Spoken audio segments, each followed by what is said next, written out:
Hey there, viewers, and welcome back to the Self-Made Auto Channel. Got us in a 2001, that's right, 21-year-old New York car. It's a Buick Century. It's got the big 3.1. Customer complaint is a belt squeal, belt squeak. You could probably hear a little bit in the video, I hope. The main thing is, though, when I had this thing running and was watching it, seeing it had the original GM belt on it still, which is amazing.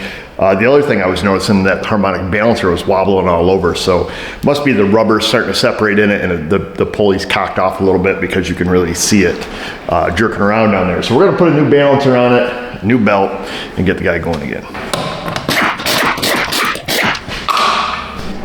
It's been a while, but I believe there should be a plastic shield here, which clearly there isn't. It's a 3.1, so it's not potty trained, there's oil everywhere. I did get us a crank seal. I think I've got the right one. So next we just got to get the belt off, pull the bolt out. I think these holes are threaded. We'll stick a puller on it and yank it off. Can't get right up on this tension right here. Should take just a regular 3/8 ratchet, or 3/8 square there. Pull her back that way. Put a bite on it here. Just loosen the belt off the AC because I can get to that easily enough.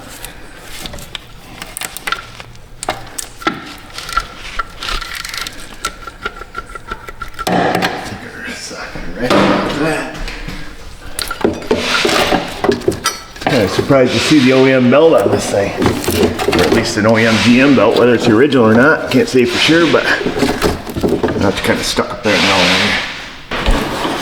There she goes. Yeah, so that's still a GM belt. Like I say, if that's 21 years old, that's not too bad. It does definitely have some cracks in it, but a lot of outside edge belt wear. I think these are probably 10 millimeter. They were at one point. So we're gonna try to run a 10 mil thread chaser through there. Was it 10 by 150, I think? Just your regular thread 10 mil. We'll try it. If not, we'll try something else. I don't have the new balancer here yet.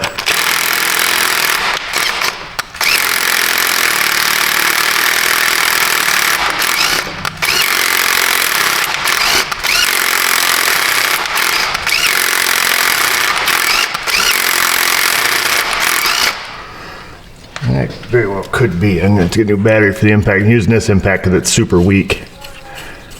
If they're not 10-150, they're going to be.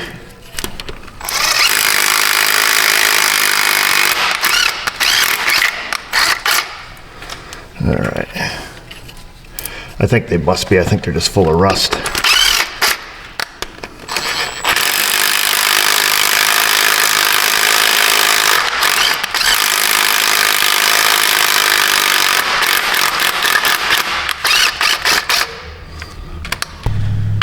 Just a classic puller here.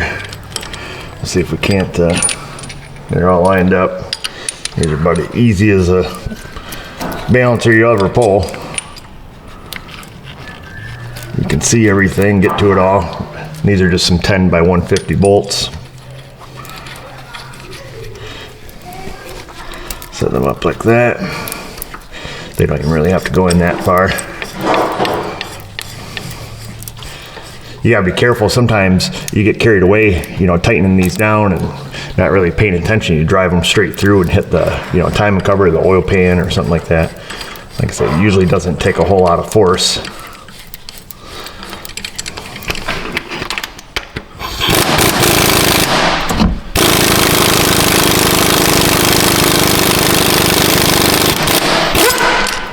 That's it, baby. There she is.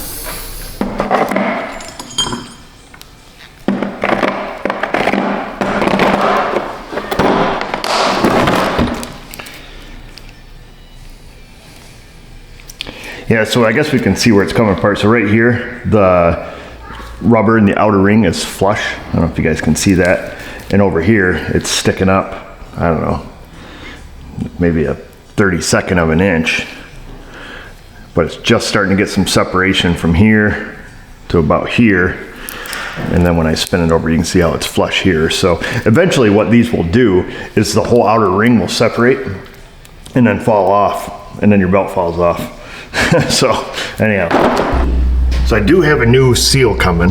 I don't want to take and pull that out until I get the new one here, make sure it is correct. And I can see that it's got a CV boot leak in here too. I see it slinging grease all over the place. And it's missing the front subframe bolt. I see here the car took a little trip through the prickers, it looks like, but check this out. I was like wanting a thunder. I raised it up and I seen the whole thing move. First time I've had the car in the lift. And I see the whole subframe move. I thought that's kind of weird. See all the dirt and stuff where it went through the jingweeds. But I look up in the hole, the bolt's just missing. Looks like the threads and everything are there. It's missing the top half of the subframe mount. So I'm gonna order him a new bolt and that new upper mount and then see if he wants to do this axle too. Well, Napa finally showed up. I don't know if we're gonna get a regular conventional seal puller in here or not. Let's see if we can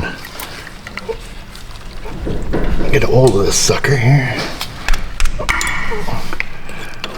Probably not. No, sir. Let's see. Sometimes you get lucky, but usually it just rips the seal. There we go. Look at that. First try.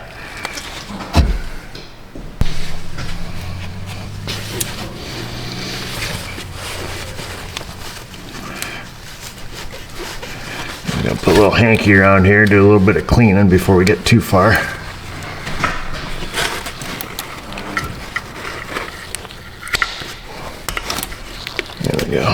Probably could have done this with the old seal in place too, but try to keep us from getting so much junk in there.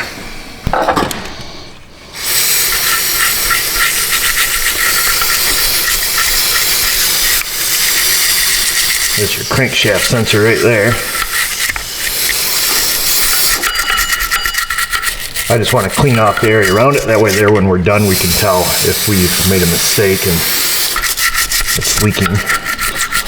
Obviously this thing leaks out of just about everything else, so as long as it's not leaking out of our crank seal, we'll be good for our repair.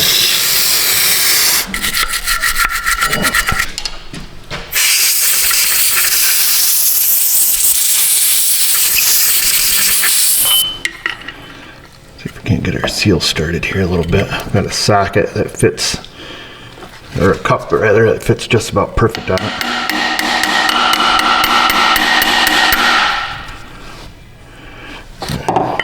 Going good.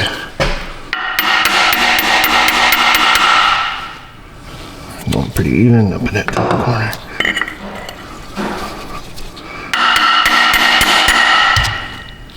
A little bit more up here.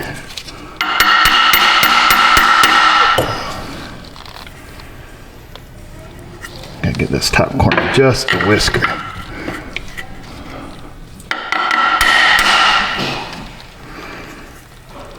There, that looks pretty nice.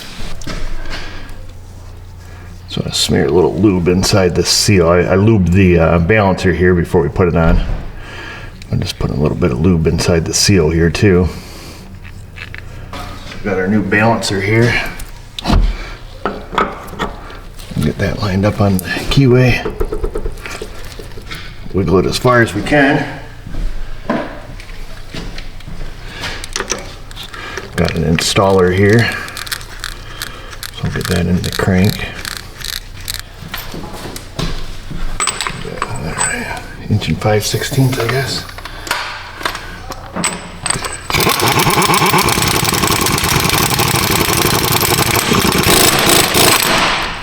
I think we're gonna run out of room here. Yeah, we did run out of socket. I have to give her an old-fashioned handy all the way. They don't go on too hard, so it's not a big, you can use a crescent wrench.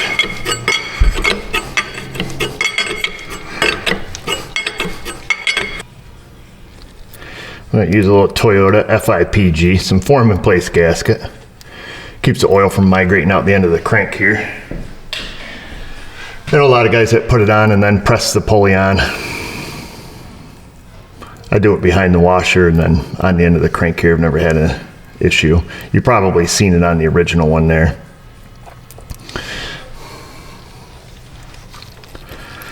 So put that on.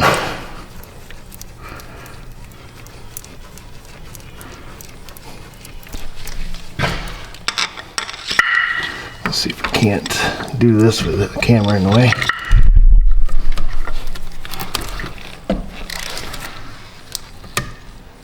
Alright, so there's that. So after you mark that, or after you torque that to the initial torque, which on this one was 52, we had to turn it another 72 degrees. Beyond that, I had to move the camera back, and I bent my screwdriver. So I was just holding it off the timing cover. You can hold it off the crank, or you can just take and mark, your bolt. Make sure your whole washer's not turned. Just mark your bolt and reference with the crank, and whack on it with the Ugga gun if you want. Just make sure it's tight. Threaded the new belt down through there. See if we can't get this tensioner here. Alright. And I think with a little bit of luck the belt will stay on the alternator. I'm taking a loop it around the crank here hopefully. Take it off the AC. Get it around the crank. Oh boy, this seems kind of short. Let's see.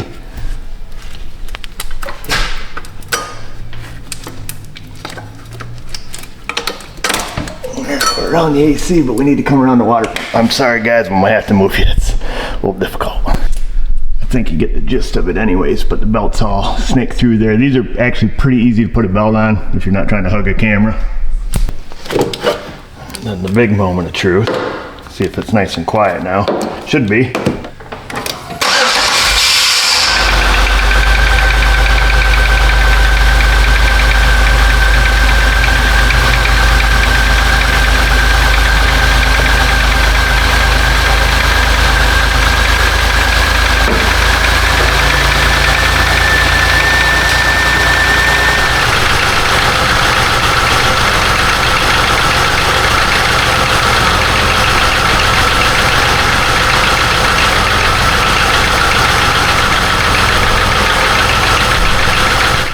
Well, that's that, folks. Now all I'm going to do is plug in a scan tool. I'm going to do a crankshaft relearn on it because that's where the crank trigger is. You can get away without doing that sometimes, but occasionally after replace something like this or crank sensor, you'll start getting these erroneous misfire codes. So that's something you definitely should do.